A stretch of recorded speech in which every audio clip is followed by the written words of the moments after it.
एक दफ़ा एक एयरप्लेन जो है वो क्रैश हो गया। अच्छा। और 200 अफराद की इसमें हलाकत हुई। ओहो। लेकिन एक बंदर भी था जो बच गया। अब मीडिया वाले तो आपको पता है कि किसी को छोड़ते नहीं, कुछ भी बच जाए। तो इन्होंने जनाब जाके, और उसका कोई ब्लैक बॉक्स भी नहीं मिल रहा था, तो बचने वाले जो बंदर के पास हुजूम इकट्ठा हो गया सहाफ़ियों का, और सहाफ़ियों ने जाके पूछा अपने इशारों में कि आप ये बताएं कि बाकी जो लोग थे उस वक्त जब ये जहाज़ क्रैश हुआ तो क्या कर रहे थे? तो बंदर बोला अच्छा, उन्होंने मतलब दिया कि अच्छा इसका मतलब है कि वो खाना खा रहे थे। अच्छा, फिर कहने लगे कि अच्छा जो एयर होस्टेस थी वो क्या कर रही थी? तो बंदर ने कहा कि अच्छा, उसने कहा कि अच्छा वो भी खाना खा रही थी। तो कहते वो जो चला रहा था पायलट वो क्या कर रहा था? तो कहते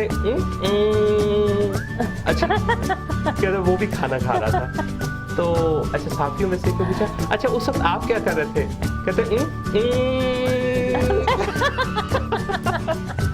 जहाज चला रहा था। तो एक्चुअली होता ये है कि जब कोई किसी काम करने का अहल होता है, अगर वो काम नहीं करता तो कोई दूसरा ना अहल वो काम करने लगता है। ना अहल बागडोर संभाल लेते हैं तो फिर यही होता है, बागें जो छूट जाती है। एग्जैक्टली। Oh my God.